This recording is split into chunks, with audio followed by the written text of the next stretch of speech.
आज सिद्धू खानों की जन्मभूमि ऐतिहासिक दुमका इस क्षेत्र में, इस प्रांगण में जतो को जोहार। आज 23 साल हो गए झारखंड राज्य अलग हुए, 24वें साल में हम लोग आ चुके हैं। आज यही इलाका था जहां गुरुजी दिसम गुरु शिबू सोरेन के अगुवाई में, उनके नेतृत्व में झारखंड अलग आंदोलन की लड़ाई लड़ी गई। आप शायद जानते होंगे, गुरुजी भले यहां से आंदोलन के लिए लड़ाई लड़े थे, लेकिन उनका गांव यहां नहीं था। उनका गांव हमारे उधर था। बोकारो जिला को पार करके रामगढ़ आता है, वहां एक छोटा सा गोला नाम का प्रखंड है, वहीं पर गुरुजी का गांव है। और गुरुजी का भेंट हुआ उस समय विनोद बिहारी महतो से। तो विनोद बिहारी महतो वकील थे और गुरुजी को उन्होंने दिशा निर्देश दिया, गुरुजी को ज्ञान दिया और उनको कहा कि आप अपने लोगों के बीच जाइए और उनकी जो समस्या है उनको सुनिए। और तब गुरुजी दुमका क्षेत्र में आए। इस क्षेत्र में संथाल परगना के क्षेत्र में आंदोलन किए, महाजनों से लड़े, सूदखोरों से लड़े और तमाम कुरीतियों से लड़ते हुए एक नए झारखंड का निर्माण किया गया। लेकिन आज गुरुजी का आदर सब कोई करता है, पूरा झारखंड करता है, पूरा भारत करता है। लेकिन आज गुरुजी के विचार उनके घर में ही नहीं रहे। आज देखिए, उनकी एक पुतोहू कल्पना सोरेन जेएमएम की तरफ से है और उनकी एक पुतोहू सीता सोरेन बीजेपी की तरफ से है। उनका भाई बसंत सोरेन एक तरफ है। तो आज कहीं ना कहीं केवल और केवल गुरुजी जैसा झारखंड चाहते थे। गुरुजी झारखंड चाहते थे आदिवासी का भला हो। गुरुजी झारखंड चाहते थे आदिवासी बच्चे बढ़िया से पढ़े, देश विदेश दुनिया में जाके अपना नाम कमाए। आदिवासी का भाषा, संस्कृति, परंपरा, उनका जल, जमीन, जंगल बचा रहे, ऐसा चाहते थे गुरुजी। लेकिन आज क्या हो रहा है? आज जो झारखंड मुक्ति मोर्चा है, आज वो केवल और केवल अपना परिवार का भला चाहता है। आज आपके बच्चों का भला नहीं चाहता है। वह कभी बसंत सोरेन को मंत्री बनाना चाहता है, कभी कल्पना सोरेन को मुख्यमंत्री बनाना चाहता है, लेकिन आपके परिवार के बच्चों का भला नहीं चाहता। आज इसीलिए आज हमें लगता है कि संथाल समाज के बीच से नए नेता बन के आए। जैसे आज लता टुडू दीदी आई है, ऐसे बहुत सारे नौजवानों को आगे आना होगा। आप नौजवानों को सोचना होगा। आप ही बताइए आज क्या परिस्थिति है। आज हमारे गांव को छीना जा रहा है, आज हमारे जंगल उजाड़े जा रहे हैं, पारसनाथ पहाड़ भी संकट में है। सुने थे ना, उसमें हम ही पहला आंदोलन किए थे।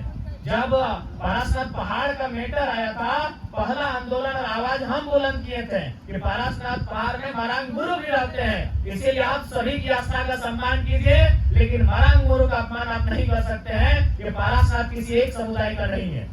तो इसीलिए आज कहीं न कहीं जो वर्तमान की सरकारें हैं, जो वर्तमान के नेता हैं, चाहे बीजेपी वाले रहकर, बीजेपी तो चाहती ही नहीं है कि जंगल बचे, गांव बचे।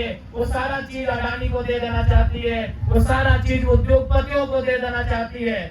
लेकिन यहाँ जेएमएम जो जंगल जमीन की सरकार है, आज वो केवल और केवल परिवार की सरकार बन के रह गई है। इसीलिए आज आदिवासी समाज के बीच से नए नेतृत्व आने होंगे। इनको ये बताना होगा कि आदिवासी वोट किसी परिवार की बकौती नहीं है।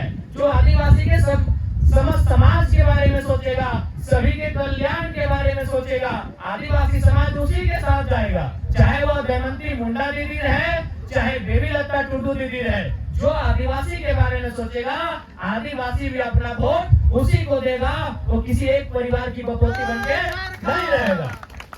क्या नौजवान आप ही बताइए, यदि अगर वास्तव में झारखंड मुक्ति मोर्चा आदिवासी का हितैषी है, तो बसंत सोरेन को मंत्री क्यों बनाना? कोई गरीब बुद्धू सोरेन को बनाते, मुकेश सोरेन को बनाते, संजय टुड्डू को बनाते, विकास हांसदा को बनाते, सावन हांसदा को बना देते, अमित किस्कू को बना देते। आदिवासी समाज का ऐसे न भला होगा। अब आज बसंत सोरेन मंत्री है, कल्पना सोरेन मुख्यमंत्री की दावेदारी कर रही है, तो कल उनका बेटा बेटी भी करेगा। सीता सोरेन की दोनों बेटी दावा करेंगी कल 2 सीट से। तो आप कहां जाएंगे? आपके हक अधिकार की बात कौन करेगा? एक परिवार से समाज नहीं होता है। इसलिए इस बात को बिल्कुल आप याद रखिए कि एक परिवार से समाज का भला नहीं होगा, 1-2 व्यक्ति से समाज का भला नहीं होगा। इसलिए आज आपको नए नेता बनाने होंगे, नए लीडर तलाशने होंगे और नए लीडर आपके बीच हैं। बेबी लता टुडू आपके बीच है। रांची से दमयंती मुंडा आदिवासी समाज की बेटी है, आपके बीच है। और जब ये सदन में जीत कर जाएंगे, सदन में इस बात को रखेंगे, समता कानून को मजबूती से राज्य में लागू कराने पर तर्क देंगे। हमारा जो पेशा कानून है उसे मजबूत किया जाएगा। झारखंड को बचाने के लिए जो भी कानून होंगे, चाहे अनुसूची 5 को मजबूती से प्रभावी रूप से लागू करना या इस राज्य को अनुसूची 6 की ओर लेकर जाना, इन बातों को वहां रखा जाएगा। सरना कोड की जो मांग सदियों से चली आ रही है, दशकों से चली आ रही है, उस कोड की मांग को रखना। तो इसलिए आज हमें ऐसे लीडर की आवश्यकता है जो वहां जाए। आज देखिए, आज पूरा सिस्टम एक परिवार के इर्द गिर्द, उनका जमीन बोकारो में, उनका जमीन दुमका में, उनका जमीन गिरिडीह में, उनका जमीन रांची में। जबकि आदिवासियों के जमीन को बचाने के लिए जो नियम बने हैं सीएनटी कानून, वो क्या कहता है कि आदिवासी का जमीन आदिवासी ही खरीदेगा, लेकिन थाना के अंदर। अब बताइए, मुख्यमंत्री खा रहे गोला रामगढ़ जमीन बोकारो में भी खरीद रहे हैं, दुमका में भी खरीद रहे हैं। तो बताइए, अगर एक ही आदमी सारा आदिवासी का जमीन खरीद लेगा तो बताइए भला होगा? नहीं होगा। इसीलिए आपको आदिवासी समाज का अगर हम बात करें, भला तभी होगा जब लीडरशिप की क्वालिटी हर एक गांव तक पहुंचे, जब लीडरशिप की क्वालिटी हर एक प्रखंड, हर एक जिला तक पहुंचे, तभी किसी समाज का उन्नति होगा। तो हम, चूंकि आपके बीच जो समस्या आ रही है रेल, बिल्कुल ये जमीन हमारी है, ये जमीन हमारे बाप दादा ने खुदकट्टी करके, कोड़कर करके जमीन को तैयार किया है, पहाड़ को काट के तैयार किया है, नदी नाला को मतलब सफाई करके तैयार किया है, जंगल झाड़ी को साफ करके जमीन तैयार किया है। इसीलिए रेलवे अगर गलत तरीके से हमारा जमीन लेगा, बिल्कुल उसका विरोध हम लोग सड़क में भी बैठ के करेंगे, धरना में बैठ के करेंगे, और सदन में भी अगर जीत के जाएंगे तो बेबी लता टुडू आपकी आवाज बनेगी और सदन में भी इस बात को रखेगी। और आदिवासी समाज को लड़ने के लिए कोई सिखा नहीं सकता है। आज हमारे आदरणीय जयपाल सिंह मुंडा क्या कहते थे, वे जब संसद में गए थे, उन्होंने कहा था कि अध्यक्ष महोदय, आप आदिवासियों को लोकतंत्र की परिभाषा मत सिखाइए। जब दुनिया में लोकतंत्र आया नहीं था, तब से आदिवासी समाज में लोकतंत्र चलता आया है। तो आप हम लोग आदिवासी लोगों को मत सिखाइए दुनियादारी, आप हमें लड़ने के लिए भी मत सिखाइए। अरे जब अंग्रेजों ने पूरे भारत में अपना आधिपत्य जमा लिया था, तब लगातार झारखंड से आदिवासी लोग विरोध किए हैं। उनके तोप का मुकाबला हमने तीर और तलवार से किया है कि नहीं किया है? बताइए।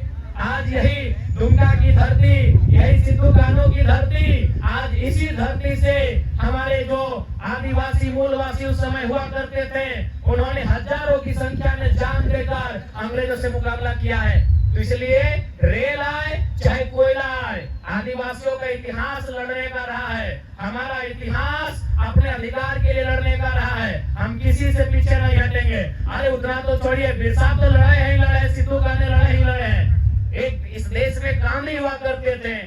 अरे गांधी आधा धोती पहन के और लाठी से अंग्रेजों से लड़ गए, तो हम किसी से कम नहीं है। इस बात को केवल याद रखिएगा। गांधी का देश है, एक लाठी, गांधी बाबा एक लाठी लेके अंग्रेज से लड़ गए। अंग्रेज के पास बड़ा बड़ा बंदूक था, अंग्रेज के पास इतना बड़ा बड़ा बम था, अंग्रेज के पास इतना बड़ा बड़ा तोप था, और गांधी बाबा वो लाठी लेके लड़ गए। तो हम लोग किसी से कमजोर नहीं है।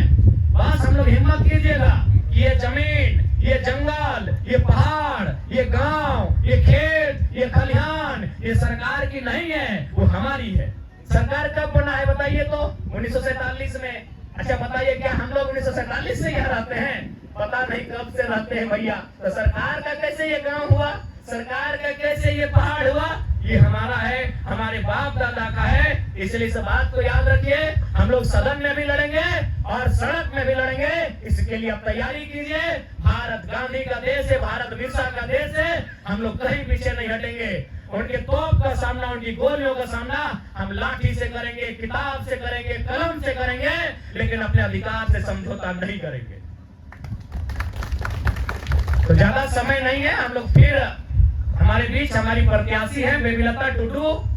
इनका जो छाप है वो गन्ना और किसान है, बिल्कुल गन्ना किसान, यानी जैसे बिरसा भगवान। देखिए उस फोटो को, गन्ना किसान ऐसे दिख रहा है जैसे वो बिरसा भगवान हो। तो इनके छाप पे मोहर लगा के इनको दिल्ली पहुंचाइए। और जो रेल और कोयला की समस्या आ रही है, इस समस्या को हम लोग दिल्ली में भी रखेंगे और सड़क में बैठकर, जमीन में बैठकर, धरने में बैठकर वहां भी इसकी लड़ाई लड़ेंगे। आपको इस बात के लिए हम लोग आश्वस्त करते हैं। ठीक है, जोतो को जोहार गे, सब बढ़िया से रहिएगा, अच्छा से रहिएगा और मिलजुल के रहिएगा। जय झारखंड, जोहार झारखंड। टाइगर जराव माता जिंदाबाद। Johaar, जिंदाबाद। Sarina, dabay lay